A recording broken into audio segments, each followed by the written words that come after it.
Hello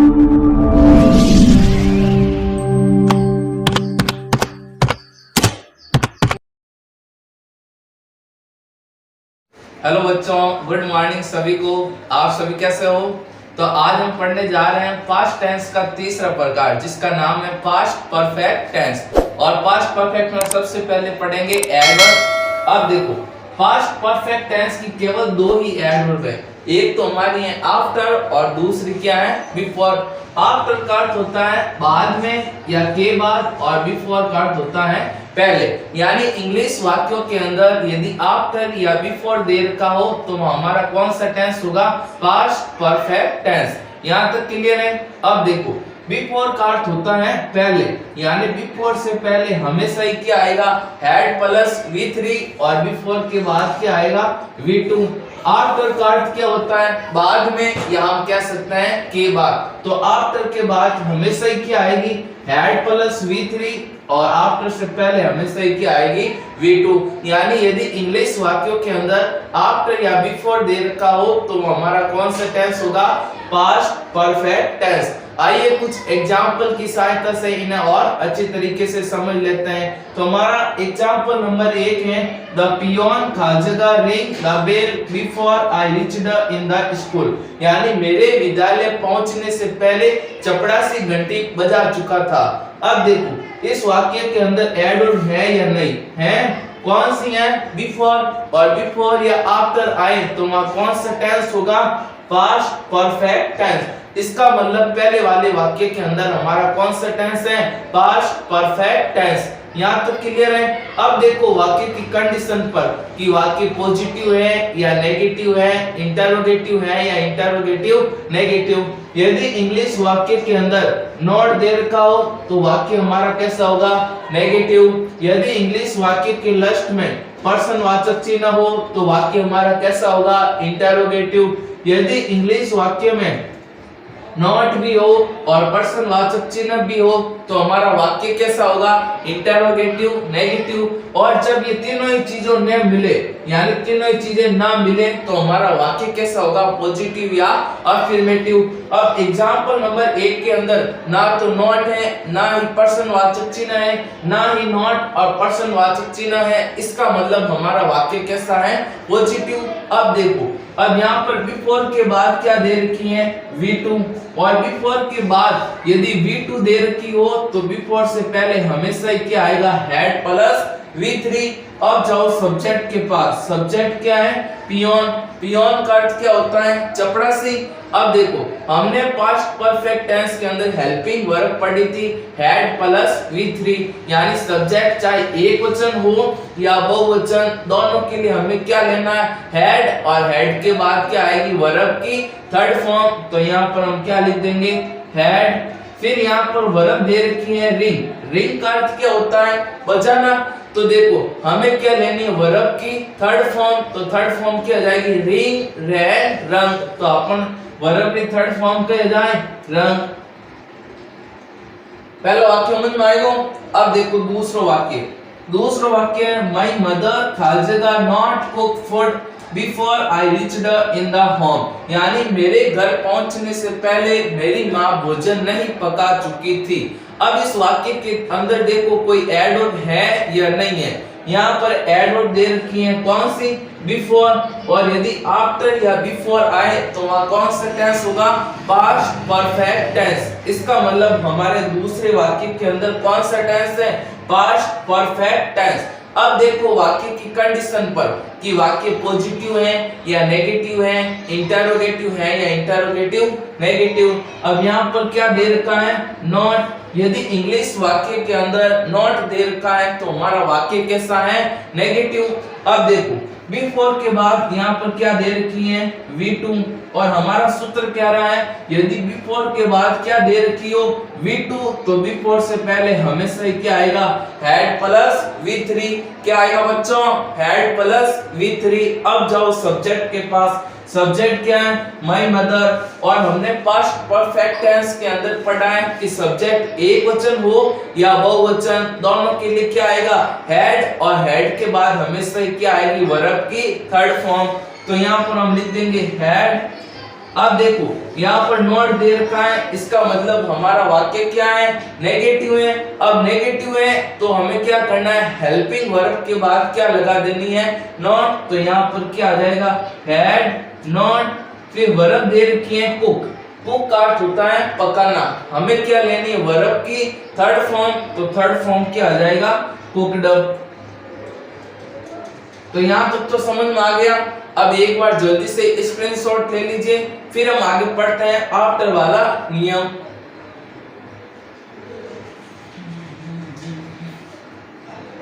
चलो अब देखिए, अब हमारा तीसरा एग्जाम्पल है, the student answered me after I खाली जगह आस्क ए क्वेश्चन। यानी तीसरे एग्जाम्पल का हिंदी अर्थ क्या होगा कि मेरे एक प्रश्न पूछने के बाद विद्यार्थी ने प्रश्न का उत्तर दिया। अब देखो इस वाक्य के अंदर एडवर्ब है या नहीं है, कौन सी है, आफ्टर। और यदि आफ्टर या बिफोर आए तो वहां कौन सा टेंस होगा, पास्ट परफेक्ट टेंस। इसका मतलब तीसरे वाक्य के अंदर कौन सा टेंस है, पास्ट परफेक्ट टेंस। अब देखो वाक्य की कंडीशन पर, यहाँ पर हमारा वाक्य कैसा है, पॉजिटिव है। अब देखो, अब हमने पढ़ा था, मैं यहाँ पर वापस लिख देता हूँ यदि किसी ने ध्यान नहीं दिया हो तो। मैंने अभी यहाँ पर आफ्टर का सूत्र लिखा था कि आफ्टर के बाद हमेशा क्या आएगा, हैड प्लस V3, और आफ्टर से पहले क्या आएगा, V2। अब यहाँ पर आफ्टर से पहले क्या दे रखी है, V2, और यदि आफ्टर से पहले क्या दे रखी हो, V2 हो, तो आफ्टर के बाद हमेशा क्या आएगा, हैड प्लस V3। क्या आएगा, हैड प्लस V3। अब जाओ सब्जेक्ट के पास, सब्जेक्ट हमारा क्या है, आई। और हमने पास्ट परफेक्ट टेंस के अंदर पढ़ा था कि सब्जेक्ट आई हो, सब्जेक्ट एक वचन हो या बहुवचन, दोनों के लिए क्या आएगा, हैड। और हैड के बाद क्या आएगी, वर्ब की थर्ड फॉर्म। तो यहाँ पर मैं क्या लिख दूंगा, हैड। और फिर यहाँ पर वर्ब दे रखी है आस्क, आस्क का अर्थ होता है पूछना, हमें क्या लेनी है, वर्ब की थर्ड फॉर्म। तो थर्ड फॉर्म क्या आ जाएगी, आस्क्ड। यहाँ तक क्लियर है। अब देखो एग्जाम्पल नंबर 4 है, खाली जगह कपिल खाली जगह tag tea before food served, और लास्ट में हमारा क्या है, प्रश्नवाचक चिन्ह। अब चौथे एग्जाम्पल का अर्थ क्या होगा कि भोजन परोसने से पहले क्या कपिल चाय ले चुका था।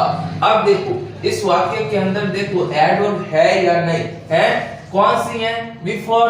और यदि आफ्टर या बिफोर आए तो वहां कौन सा टेंस होगा, पास्ट परफेक्ट टेंस। इसका मतलब हमारे चौथे वाक्य के अंदर कौन सा टेंस है, पास्ट परफेक्ट टेंस। अब देखो वाक्य की कंडीशन पर, यहाँ पर देखो वाक्य के लास्ट में क्या है, प्रश्नवाचक चिन्ह। इसका मतलब हमारा वाक्य क्या है, इंटरोगेटिव। अब देखो बिफोर के बाद क्या दे रखी है, V2, क्या दे रखी है, V2।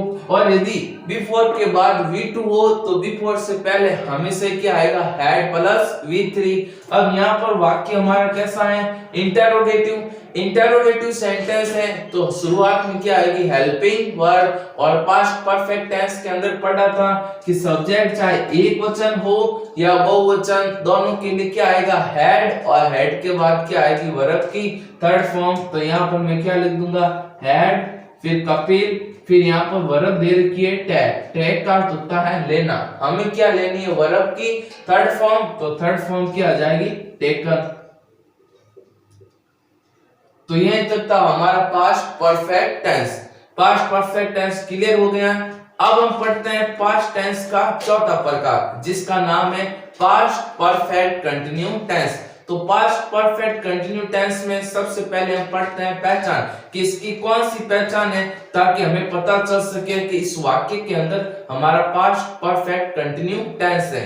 तो इसकी सामान्य पहचान है कि जिन हिंदी वाक्यों के लास्ट में यानी अंत में यदि रहा था, रही थी या रहे थे आए और साथ में क्या दे रखा हो, समय दे रखा हो, तो वहां कौन सा टेंस होगा, पास्ट परफेक्ट कंटिन्यू टेंस। यानी इसकी पहचान बताई जा रही है कि जिन हिंदी वाक्यों के लास्ट में, अंत में यानी कि लास्ट में, जिन हिंदी वाक्यों के लास्ट में यदि रहा था, रही थी या रहे थे आए और साथ में समय आए, तो वहां कौन सा टेंस होगा, पास्ट परफेक्ट कंटिन्यू टेंस। जैसे पहले वाक्य दे रखा है, सुरेंद्र 2 घंटे से जूते खा रहा था, कि सुरेंद्र क्या कर रहा था, 2 घंटे से जूते खा रहा था। अब एग्जाम्पल नंबर 1 में देखो, यहाँ पर हिंदी वाक्य के लस्ट में क्या है, रहा था, और जिस हिंदी वाक्य के लस्ट में रहा था, रही थी, रहे थे आए, और साथ में समय दे रखा है कि सुरेंद्र कब से जूते खा रहा था, 2 घंटे से, और जिस हिंदी वाक्य के अंत में रहा था, रही थी, रहे थे आए, और साथ में समय आए, तो वहां कौन सा टेंस होगा, पास्ट परफेक्ट कंटिन्यू टेंस। तो पहले वाक्य के अंदर कौन सा टेंस है, पास्ट परफेक्ट कंटिन्यू टेंस। यहाँ तक क्लियर है। अब देखो इसी प्रकार दूसरा एग्जांपल है, वे सुबह से अखबार पढ़ रहे थे। वे कब से अखबार पढ़ रहे थे, सुबह से। अब ये भी हमारा क्या है, हिंदी वाक्य, और हिंदी वाक्य के लस्ट में क्या दे रखा है, रहे थे, और साथ में समय दे रखा है कि वे कब से अखबार पढ़ रहे थे, सुबह से, और जिस हिंदी वाक्य के लस्ट में यदि रहा था, रही थी या रहे थे आए, और साथ में समय आए, तो वहां कौन सा टेंस होगा, पास्ट परफेक्ट कंटिन्यू टेंस। इसका मतलब हमारे दोनों ही वाक्यों के अंदर कौन सा टेंस होगा, पास्ट परफेक्ट कंटिन्यू टेंस। लेकिन यहाँ पर ध्यान रखना, यदि वाक्य ऐसे आ जाए, यदि वाक्य ऐसा आ गया, सुरेंद्र जूते खा रहा था, वे अखबार पढ़ रहे थे।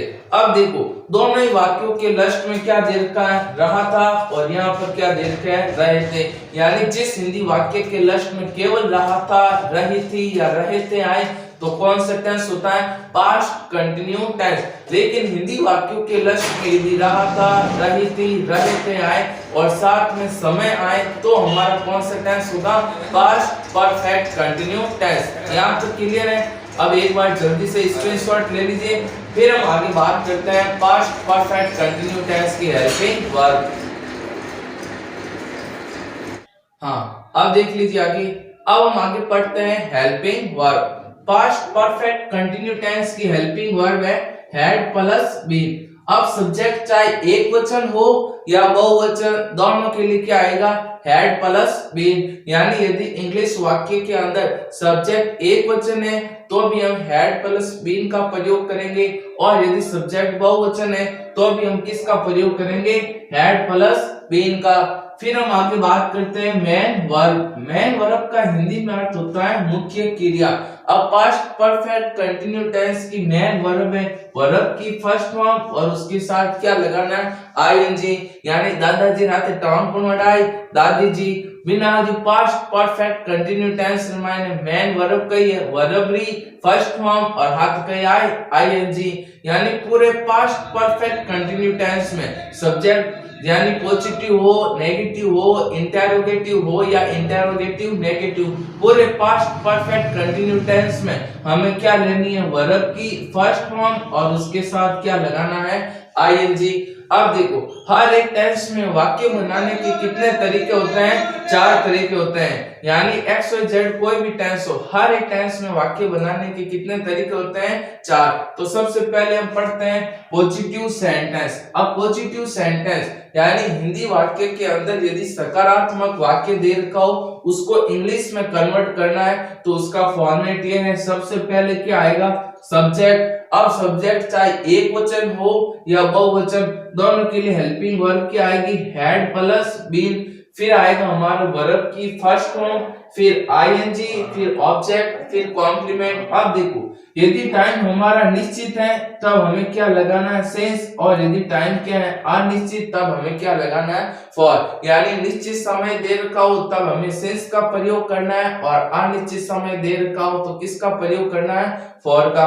अब देखो यदि नेगेटिव सेंटेंस दे रखा है, यानी हिंदी वाक्यों में यदि नए शब्द दे रखा है तो वह हमारा वाक्य कैसा होता है, नेगेटिव। अब नेगेटिव को इंग्लिश में कन्वर्ट करना है तो उसका फॉर्मेट ये है, सबसे पहले क्या आएगा, सब्जेक्ट, फिर आएगी हेल्पिंग वर्ब। अब देखो जब भी 2 हेल्पिंग वर्ब दे रखी हो, जैसे यहाँ पर मैं लिख रहा हूँ हैज बीन, जैसे मैंने यहाँ पर लिख दिया हैज बीन, हैड बीन, या फिर will be, shall be, will have, shall have. इस प्रकार जब भी 2 हेल्पिंग वर्ब दे रखी हो तब नेगेटिव सेंटेंस बनाते समय दोनों के मध्य क्या आएगा, नॉट। तो क्या बनेगा, has not been had not been. यदि गलती से भी ऐसे कर दिया हैड बीन नॉट, तो हमारा वाक्य पूर्ण रूप से गलत होगा।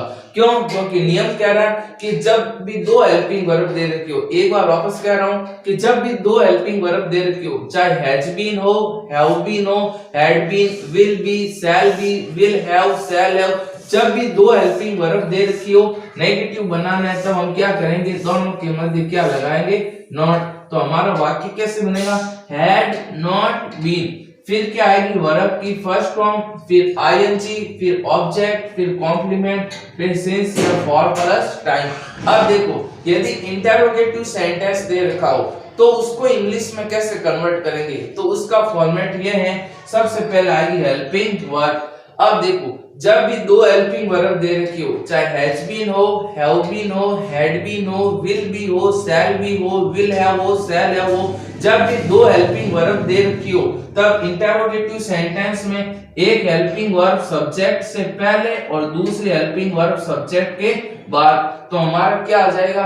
Had subject been. यानी जब भी दो हेल्पिंग वर्ब दे रखी हो, इंटरोगेटिव सेंटेंस बनाना है, तो एक हेल्पिंग वर्ब सब्जेक्ट से पहले और दूसरे हेल्पिंग वर्ब सब्जेक्ट के बाद। तो क्या बन जाएगा? हैड सब्जेक्ट बीन, फिर यहाँ पर आ जाएगा V1 प्लस आईएनजी, फिर ऑब्जेक्ट, फिर कॉम्प्लीमेंट, फिर सिंस या फॉर प्लस टाइम, और लास्ट में क्या आ जाएगा? वाइजियाली चोटी, यानी अपन कहीं जानो प्रश्नवाचक चिन्ह। फिर देखो, interrogative negative sentence. Interrogative negative की आपकी हिंदी में तो पहचान पता ही है। हिंदी वाक्यों में यदि नए शब्द हो और साथ में प्रश्नवाचक चिन्ह हो, इसका मतलब हमारा वाक्य क्या है? Interrogative negative. अब इंटरोगेटिव नेगेटिव है, इंग्लिश में कन्वर्ट करना है, तो इस फॉर्मेट के अनुसार क्या करेंगे? कन्वर्ट। सबसे पहले क्या आएगी? Helping verb. अब दो हेल्पिंग वर्ब है, तो क्या करेंगे? एक हेल्पिंग वर्ब सब्जेक्ट से पहले और दूसरे हेल्पिंग वर्ब सब्जेक्ट के बाद। अब इंटरोगेटिव नेगेटिव है, तो सब्जेक्ट के बाद हमेशा क्या लगेगा? नॉट। तब हमारा वाक्य कैसा माना जाएगा? Interrogative negative. फिर आएगा नॉट, फिर हमें क्या लगाना है? बीन, फिर V1 प्लस आईएनजी, फिर ऑब्जेक्ट, फिर कॉम्प्लीमेंट। अब देखो, यदि टाइम निश्चित है तब हमें क्या लगाना है? सिंस, और यदि टाइम अनिश्चित है तब हमें क्या लगाना है? फॉर, और फिर लास्ट में क्या आ जाएगा? प्रश्नवाचक चिन्ह। तो आपको ये क्या करना है? सभी सूत्र याद करना है। यदि आपको सूत्र आ रहे हैं तो आप आराम से बनना, कोई भी वाक्य हो, चाहे पॉजिटिव हो, नेगेटिव हो, इंटरोगेटिव हो या इंटरोगेटिव नेगेटिव, आप आराम से उस वाक्य को इंग्लिश में कन्वर्ट कर सकते हैं। तो उसके लिए इंपॉर्टेंट है आप सभी को ये चारों सूत्र याद होने चाहिए। तो एक बार जल्दी से स्क्रीनशॉट ले लीजिए, फिर हम आगे बात करते हैं यदि हिंदी वाक्य दे रखा हो तो उसको इंग्लिश में कैसे कन्वर्ट किया जाए। तो अब देखिए, हमारा उदाहरण नंबर 1 है, कपिल 2 घंटे से रामायण पढ़ रहा था। अब ये क्या है? हिंदी वाक्य। यदि हिंदी वाक्य के अंदर नए शब्द हो तो हमारा वाक्य कैसा होगा? नेगेटिव। यदि हिंदी वाक्य के लास्ट में प्रश्नवाचक चिन्ह हो तो हमारा वाक्य कैसा होगा? इंटरोगेटिव। यदि हिंदी वाक्यों के अंदर नए शब्द भी हैं और प्रश्नवाचक चिन्ह भी हैं तो हमारा वाक्य कैसा होगा? Interrogative negative. और यदि तीनों ही चीजें नहीं मिल रही हैं, इसका मतलब हमारा वाक्य कैसा होगा? पॉजिटिव या अफर्मेटिव। अब यहाँ पर एग्जाम्पल नंबर 1 के अंदर तीनों ही बातें नहीं लागू हो रही हैं, इसका मतलब वाक्य कैसा है? पॉजिटिव। अब पॉजिटिव सेंटेंस है तो देखो, अब पॉजिटिव सेंटेंस है, अब पॉजिटिव सेंटेंस को इंग्लिश में कन्वर्ट करना है तो उस सूत्र के अनुसार, यानी उस वाक्य रचना के अनुसार हमें इसमें क्या करना है? इंग्लिश में कन्वर्ट कर देना है। तो सबसे पहले क्या आएगा? सब्जेक्ट। अब यहाँ पर सब्जेक्ट क्या है? कपिल, तो यहाँ पर मैं लिख देता हूं कपिल। फिर आएगी हेल्पिंग वर्ब। अब अभी हमने पढ़ा था कि पास्ट परफेक्ट कंटिन्यू टेंस में चाहे सब्जेक्ट एक वचन हो या बहुवचन, दोनों के लिए क्या आएगा? Had plus been. तो यहाँ पर हम क्या लिख देंगे? हैड, और फिर क्या आ जाएगा? बीन। फिर आएगी वर्ब। अब यहाँ पर वर्ब क्या दे रखी है? पढ़ रहा था, और पढ़ना को कहते हैं रीड, रीड, रीड। हमें क्या लेनी है? वर्ब की फर्स्ट फॉर्म और उसके साथ क्या लगाना है? आईएनजी। तो यहाँ पर क्या आ जाएगा? रीड, और उसके साथ हम क्या लगा देंगे? आईएनजी। तो यहाँ पर आ जाएगा रीडिंग। अब देखो, फिर आएगा ऑब्जेक्ट। ऑब्जेक्ट की पहचान है क्या या कहां का प्रयोग करने पर जो आंसर आएगा वह हमारा क्या होगा, ऑब्जेक्ट। कपिल 2 घंटे से क्या पढ़ रहा था, रामायण, तो रामायण हमारा क्या है, ऑब्जेक्ट। तो यहाँ पर मैं लिख देता हूं रामायण। अब देखो फिर या तो आएगा सिंस या आएगा फॉर प्लस टाइम। अब सिंस लगाएं या फॉर लगाएं उसके लिए देखो यहाँ पर वाक्य क्या कह रहा है कि वह कपिल 2 घंटे से रामायण पढ़ रहा था। कपिल कब से रामायण पढ़ रहा था, 2 घंटे से। अब एक दिन के अंदर 24 घंटे होते हैं, तो 2 घंटे कौन से, वह सुबह से वह 8 बजे से रामायण पढ़ रहा था, या वह 10 बजे से रामायण पढ़ रहा था, वह 12 बजे से रामायण पढ़ रहा था, 6 बजे से रामायण पढ़ रहा था, तो कौन से 2 घंटे। तो यहाँ पर टाइम हमारा क्या है, अनिश्चित, और अनिश्चित समय से पहले किसका प्रयोग होता है, फॉर का। तो यहाँ पर क्या आ जाएगा, फॉर 2 आवर्स, फॉर 2 आवर्स। यहां तक कंप्लीट है। अब देखो दूसरा वाक्य हम 5 बजे से भोजन नहीं पका रहे थे। अब देखो दूसरा वाक्य क्या है, हिंदी वाक्य। अब हिंदी वाक्य के अंदर क्या दे रखा है, नए शब्द। यदि हिंदी वाक्य के अंदर नए शब्द दे रखा हो तो हमारा वाक्य कैसा है, नेगेटिव। अब नेगेटिव को इंग्लिश में कन्वर्ट करना है तो उस सूत्र के अनुसार क्या कर देना है, कन्वर्ट। तो सबसे पहले क्या आएगा, सब्जेक्ट। सब्जेक्ट क्या है, हम, और हम को इंग्लिश में क्या कहते हैं, वी। फिर क्या आएगी, हेल्पिंग वर्ब। अब देखो सब्जेक्ट एक वचन हो या बहुवचन, दोनों के लिए क्या आएगा, हैड बीन। तो यहाँ पर क्या आ जाएगा, हैड। अब एक बार वापस रिवाइज कर रहा हूं, जब भी 2 हेल्पिंग वर्ब हो, चाहे हैज बीन हो, चाहे हैड बीन हो, चाहे हैज बीन हो, हैड बीन हो, विल बी हो, शैल बी हो, विल हैव हो, शैल हैव हो, जब भी 2 हेल्पिंग वर्ब दे रखी हो तब नेगेटिव सेंटेंस बनाते समय दोनों के मध्य क्या आएगा, नॉट। तो यहाँ पर क्या आ जाएगा, हैड नॉट। फिर क्या आएगा, बीन। फिर आएगी वर्ब। वर्ब क्या है, पका रहे थे। पकाना को कहते हैं कुक्ड। अपन कहीं लेनी वर्बरी फर्स्ट फॉर्म और हाथ कहीं लगाना आईएनजी, तो कहीं जाए कुकिंग। तो यहाँ पर हम क्या लिख देंगे, कुकिंग। फिर आएगा ऑब्जेक्ट। ऑब्जेक्ट क्या है, भोजन, और भोजन को इंग्लिश में क्या कहता है, फूड। तो यहाँ पर मैं लिख दूंगा फूड। फिर आएगा या तो आएगा सिंस या आएगा फॉर प्लस टाइम। अब देखो अब क्या कह रहा है, हम 5 बजे से भोजन नहीं पका रहे थे, 5 बजे से। और जब कोई भी घड़ी का समय दे रखा हो, चाहे 5 बजे से हो, 10 बजे से हो, 12 बजे से हो, 6 बजे से हो, जब कोई भी घड़ी का समय दे रखा हो तो हमारा क्या है, निश्चित समय, और निश्चित समय से पहले क्या आएगा, सिंस। तो यहाँ पर हम क्या लिख देंगे, सिंस 5 o'clock।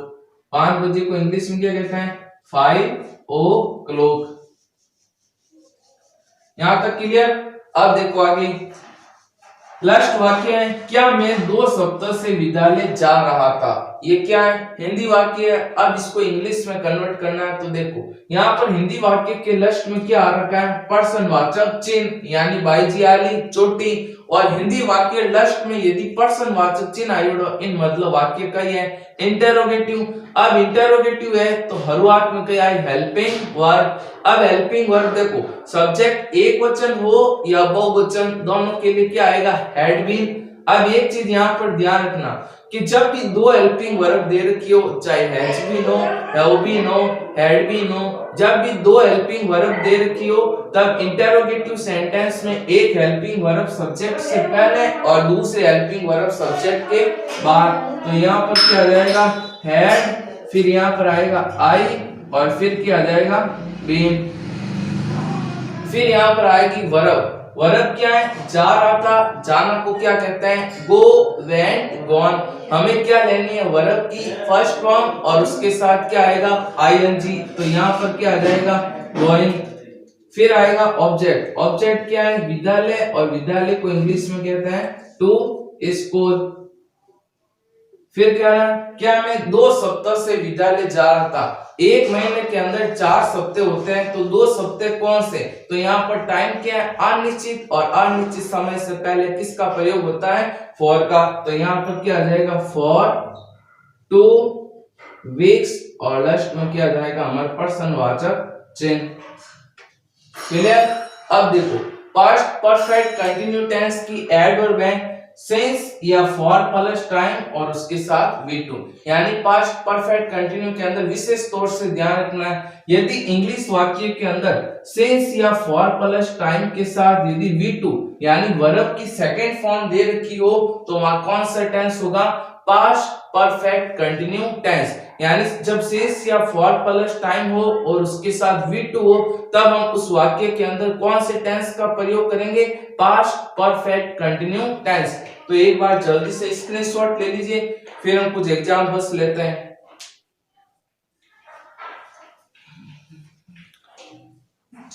अब देखो हमारा एग्जांपल नंबर 1 है, वी खालजगा not sleep in the room for 2 hours when the guest came, यानी जब से मेहमान आए तब से हम लगातार 2 घंटे से कमरे में नहीं सो रहे थे। अब देखो इस वाक्य के अंदर एडवर्ब है या नहीं है, कौन सी है, फॉर 2 आवर्स, और जब सिंस या फॉर प्लस टाइम है और उसके साथ क्या है, V2। अब यहाँ पर क्या दे रखी है, V2 यानी वर्ब की सेकेंड फॉर्म, और जब सिंस या फॉर प्लस टाइम के साथ V2 आए तो वहां कौन सा टेंस होगा, पास्ट परफेक्ट कंटिन्यू टेंस। इसका मतलब पहले वाक्य के अंदर कौन सा टेंस है, पास्ट परफेक्ट कंटिन्यू टेंस। अब देखो वाक्य की कंडीशन पर, यहाँ पर क्या दे रखा है, नॉट, यदि इंग्लिश वाक्य के अंदर नॉट दे रखा हो तो हमारा वाक्य कैसा होगा, नेगेटिव। अब नेगेटिव सेंटेंस है, अब जाओ सब्जेक्ट के पास, अब सब्जेक्ट एक वचन हो या बहुवचन दोनों के लिए क्या आएगा, हैड बीन, तो यहाँ पर क्या आ जाएगा, हैड। अब एक और वापस कह रहा हूं कि जब भी 2 हेल्पिंग वर्ब दे रखी हो, यानी has been, have been, had been, will be, shall be, जब भी 2 हेल्पिंग वर्ब दे रखी हो, नेगेटिव सेंटेंस बनाना है तब दोनों के मध्य क्या आएगा, नॉट, तो यहाँ पर क्या आ जाएगा, हैड नॉट, फिर क्या आएगा, बीन, फिर यहाँ पर वर्ब दे रखी है स्लीप, स्लीप का अर्थ होता है सोना। अब यहाँ पर इसकी वर्ब क्या हो जाएगी, स्लीप, स्लेप्ट, स्लेप्ट। हमें क्या लेनी है, वर्ब की फर्स्ट फॉर्म और उसके साथ क्या लगाना है, आईएनजी, तो यहाँ पर क्या आ जाएगा, स्लीपिंग। पहला वाक्य समझ में आ गया। अब देखो दूसरा वाक्य, दूसरा वाक्य है, खालजगा राहुल खालजगा help him in the examination since 10 o'clock when the exams started. अब दूसरे वाक्य का हिंदी अर्थ क्या होगा कि जब से परीक्षाएं शुरू हुई तब से क्या राहुल 10 बजे से परीक्षा में उसकी सहायता कर रहा था। अब इस वाक्य के अंदर देखो एडवर्ब है या नहीं है, कौन सी है, सिंस 10 o'clock और साथ में क्या दे रखी है, V2 यानी वर्ब की सेकंड फॉर्म, और जब सिंस या फॉर प्लस टाइम आए, क्या है, सिंस या फॉर प्लस टाइम आए और उसके साथ क्या है, V2, तो वहां कौन सा टेंस होगा, पास्ट परफेक्ट कंटिन्यू टेंस। इसका मतलब दूसरे वाक्य के अंदर भी कौन सा टेंस है, पास्ट परफेक्ट कंटिन्यू टेंस। अब देखो वाक्य की कंडीशन पर, दूसरे वाक्य के लास्ट में क्या है, पर्सन वाचक चिन्ह, इन मतलब वाक्य का ही है, इंटेरोगेटिव। अब इंटेरोगेटिव है तो शुरुआत में क्या आएगी, हेल्पिंग वर्ब। अब मैं बता दूं जब भी 2 हेल्पिंग वर्ब दे रखी हो, चाहे has been, had been, will be, shall be, will have, shall have, जब भी 2 हेल्पिंग वर्ब दे रखी हो तो एक हेल्पिंग वर्ब सब्जेक्ट से पहले और दूसरी हेल्पिंग वर्ब सब्जेक्ट के बाद, तो यहाँ पर क्या आ जाएगा, हैड, फिर आएगा राहुल, फिर क्या आएगा, बीन, फिर यहाँ पर वर्ब दे रखी है हेल्प। हेल्प का अर्थ क्या होता है, सहायता करना। हमें क्या लेनी है, वर्ब की फर्स्ट फॉर्म और उसके साथ क्या लगाना है, आईएनजी, तो यहाँ पर क्या आ जाएगा, हेल्पिंग। क्लियर है। अब देखो अगला वाक्य, तीसरा वाक्य है, खालजगा मोहन नॉट खालजगा talk in the class for 3 days when school open, यानी जब से विद्यालय खुली तब से क्या मोहन लगातार 3 दिनों से बातें नहीं कर रहा था। अब इस वाक्य के अंदर देखो कोई एडवर्ब है या नहीं है कौन सी है, फॉर 3 days और साथ में क्या दे रखी है, V2, और जब सिंस या फॉर प्लस टाइम आए, क्या आए, सिंस या फॉर प्लस टाइम आए और उसके साथ V2 आए तो वहां कौन सा टेंस होगा, पास्ट परफेक्ट कंटिन्यू टेंस। इसका मतलब तीसरे वाक्य के अंदर कौन सा टेंस है, पास्ट परफेक्ट कंटिन्यू टेंस। अब देखो वाक्य की कंडीशन पर कि वाक्य पॉजिटिव है, नेगेटिव है, इंटरोगेटिव है या इंटरोगेटिव नेगेटिव। यहाँ पर देखो नॉट भी है और प्रश्नवाचक चिन्ह भी है, इसका मतलब हमारा वाक्य कैसा है, इंटरोगेटिव नेगेटिव। अब इंटरोगेटिव नेगेटिव है तो शुरुआत में क्या आएगी, हेल्पिंग वर्ब। अब सब्जेक्ट एक वचन हो या बहुवचन दोनों के लिए क्या आएगा, हैड बीन। अब दो हेल्पिंग वर्ब है तो हम क्या करेंगे, एक हेल्पिंग वर्ब सब्जेक्ट से पहले लिख देंगे और दूसरे हेल्पिंग वर्ब सब्जेक्ट के बाद। तो यहाँ पर क्या आ जाएगा, हैड, मोहन, नॉट, फिर क्या आएगा, बीन। फिर हमें क्या लेनी है, वर्ब की फर्स्ट फॉर्म और उसके साथ क्या लगाना है, आईएनजी। तो यहाँ पर क्या आ जाएगा, टॉकिंग। क्या आ जाएगा, टॉकिंग। यहां तक क्लियर है। तो देखो, तो पास्ट परफेक्ट कंटिन्यू टेंस भी हमारा क्या हो गया, क्लियर। तो हमने दो तो पढ़ लिए कि भी पास्ट परफेक्ट टेंस और पास्ट परफेक्ट कंटिन्यू टेंस। तो ठीक है, अब एक बार जल्दी से स्क्रीनशॉट ले लीजिए, फिर हम आगे बात करते हैं फ्यूचर सिंपल टेंस।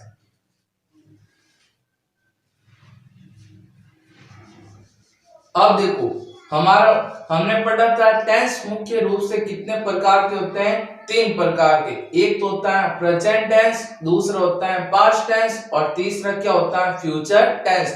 तो हमारे प्रेजेंट टेंस के चारों भाग क्लियर हो गए, पास्ट टेंस के भी चारों भाग क्लियर हो गए।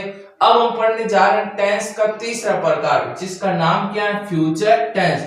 और फ्यूचर टेंस का हिंदी में अर्थ होता है भविष्यत काल। क्या अर्थ होता है, भविष्य काल या भविष्यत काल। हालांकि इसकी परिभाषा कभी भी परीक्षा में नहीं पूछेगा, लेकिन फिर भी आपको बेसिक जनरल नॉलेज के लिए बता देते हैं। फ्यूचर टेंस की परिभाषा क्या होगी, फ्यूचर टेंस की परिभाषा ये है कि भी कोई भी काम यदि आने वाले समय के अंदर हो रहा है तो उससे हम क्या कहते हैं, फ्यूचर टेंस। यानी जो काम आने वाले समय में यानी भविष्य में होगा उससे हम क्या कहते हैं, फ्यूचर टेंस। जैसे मैं कह रहा हूं कपिल अगले साल रामदेवरे जाएगा। अब कपिल कब रामदेवरे जाएगा, अगले साल यानी आने वाले समय में। और कोई भी काम यदि आने वाले समय के अंदर हो रहा है तो उससे हम क्या कहते हैं, फ्यूचर टेंस। जैसे मैं कह रहा हूं वे कल शाम टीवी देखेंगे। अब वे टीवी कब देखेंगे, कल शाम यानी आने वाले समय के अंदर। और कोई भी काम यदि आने वाले समय के अंदर हो रहा है तो उससे हम क्या कहते हैं, फ्यूचर टेंस। जैसे मैं कह रहा हूं कक्षा 8 की परीक्षाएं 15 मई से शुरू होगी। अब कक्षा 8 की परीक्षाएं कब से शुरू होगी, 15 मई से, यानी आने वाले समय के अंदर। और कोई भी काम आने वाले समय के अंदर हो रहा है तो उससे हम क्या कहते हैं, फ्यूचर टेंस। तो देखो यह तो होगी हमारी फ्यूचर टेंस की परिभाषा। अब पढ़ते हैं फ्यूचर टेंस का पहला प्रकार, जिसका नाम क्या है, फ्यूचर सिंपल टेंस। तो फ्यूचर सिंपल टेंस की सामान्य पहचान है कि जिन हिंदी वाक्यों के लास्ट में यदि गा, गे या गी आए तो वहां कौन सा टेंस होगा, फ्यूचर सिंपल टेंस। जैसे पहले वाक्य दे रखा है, मयंक अगले सप्ताह रामदेवरे जाएगा। ये क्या है, हिंदी वाक्य। और हिंदी वाक्य के लास्ट में क्या है, गा। और जिस हिंदी वाक्य के लास्ट में यदि गा, गे या घी आए तो वहां कौन सा टेंस होगा, फ्यूचर सिंपल टेंस। इसका मतलब पहले वाक्य के अंदर कौन सा टेंस है, फ्यूचर सिंपल टेंस। दूसरा वाक्य है, वे अगले साल क्रिकेट खेलेंगे। ये भी क्या है, हिंदी वाक्य। और हिंदी वाक्य के लास्ट में क्या है, गे। और जिस हिंदी वाक्य के लास्ट में यदि घा, गे या घी आए तो वहां कौन सा टेंस होगा, फ्यूचर सिंपल टेंस। इसका मतलब दोनों ही वाक्यों के अंदर कौन सा टेंस है, फ्यूचर सिंपल टेंस। यहां तक क्लियर है। अब देखो helping verb, future simple tense की हेल्पिंग वर्ब है विल या शैल और उसके बाद क्या आएगी, वी1। अभी तक हमने क्या पढ़ा था कि यदि एक वचन सब्जेक्ट हो तो ये हेल्पिंग वर्ब आएगी और बहुवचन हो तो ये हेल्पिंग वर्ब आएगी। लेकिन फ्यूचर टेंस के अंदर मामला कुछ और ही अलग है। यहाँ पर कह रहा है यदि सब्जेक्ट आई और वी दे रखा हो तब तो हमें किसका प्रयोग करना है, शैल का। और अदर सब्जेक्ट हो, अदर सब्जेक्ट का मतलब होता है आई और वी को छोड़कर कोई भी सब्जेक्ट हो, चाहे यू दे रखा हो, चाहे दे रखा हो, चाहे ही दे रखा हो, चाहे सी हो, चाहे कोई भी नाम हो, यानी कोई भी अदरवाइज सब्जेक्ट दे रखा हो, तब उसके साथ हम क्या करेंगे, विल का प्रयोग करेंगे। यानी आई और वी के साथ शैल का प्रयोग होता है और अदर सब्जेक्ट के साथ किसका प्रयोग होगा, विल का। और हमें उसके बाद क्या लगानी है, वर्ब की फर्स्ट फॉर्म। यानी सब्जेक्ट आई और वी है तो हम क्या करेंगे, शैल प्लस वी1 का प्रयोग करेंगे। और यदि अदर सब्जेक्ट है तो हम विल का प्रयोग करेंगे और विल के बाद क्या आएगी, वर्ब की फर्स्ट फॉर्म। यहां तक समझ में आ गया? तो आशा करता हूं बच्चों आपको वीडियो काफी अच्छा लगा है। यदि अच्छा लगा है तो प्लीज वीडियो को लाइक करें और हमारे YouTube channel Shri Vinayak classes prepare city को सब्सक्राइब करें। आप बाकी का हम अगले वीडियो में इसके बारे में चर्चा करेंगे। Thank you.